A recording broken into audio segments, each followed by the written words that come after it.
Grabe mga pare ko, kapag nga pala sinala natin itong mga buhangin sa may tabing dagat, ay meron pala daw tayong makukuhang mga iba't ibang klase bagay. Panoorin nyo pala itong si Kuya mga pare ko, napanood ko lang din sa Facebook. At meron nga siyang nakuha mga iba't ibang klaseng bagay dito nga sa buhangin. Bali dito nga mga bossing, inakuha siya ng mga tsokolate, lighter, gunting at iba pa. Wow, ano kaya ito mga pare ko, legit? Grabe, napakagrabe talaga nun mga pare ko.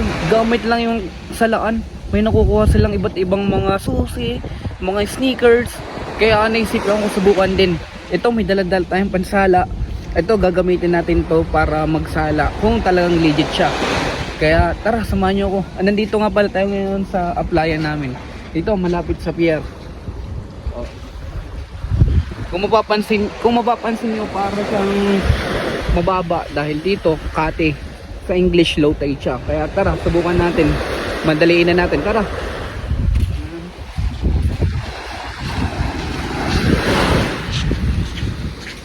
So ayun mga pare ko, at titingnan natin ang ating first try kung talagang legit siya. Dito kailangan daw mga pinong buhangin. Mga pinong buhangin. Dito natin tatry kung meron talaga. Ating hukayin. Masyado siyang pino.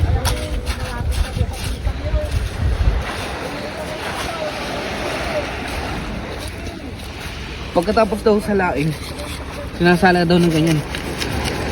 Yung maubos. Grabe, ayan naman bumaba ng buhangin. Wala.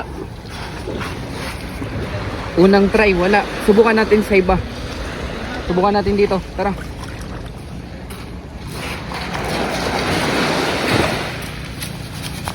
Subukan natin.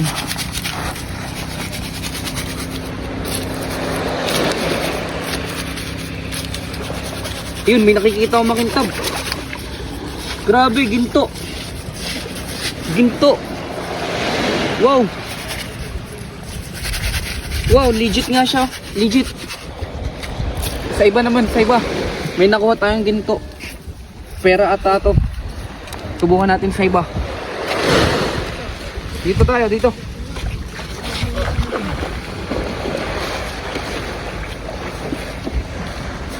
Yan. Patangatlong try natin.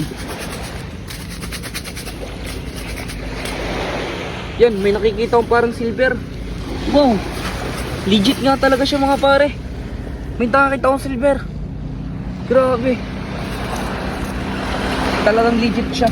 Subukan pa natin sa iba. Tara, tingnan natin sa medyo malayo.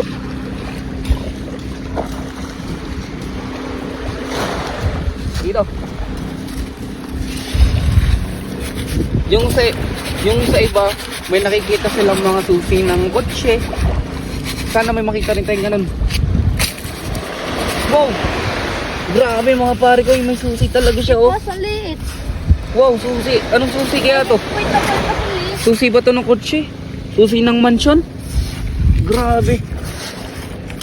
Talagang legit siya mga pare ko eh. Bali, nakakuha tayo ng ginto, ng silver, tapos susi ata to ng mansyon. Grabe, legit talaga siya mga pare ko eh. Kaya masabi ko legit talaga siya. Subukan nyo para malaman nyo. Comment nyo kung nasubukan nyo at kung totoo talaga siya.